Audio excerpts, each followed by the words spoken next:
I just got those brand new 2x2 and 3x3 Rubik's Cube.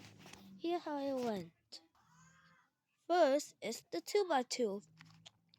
It really turns and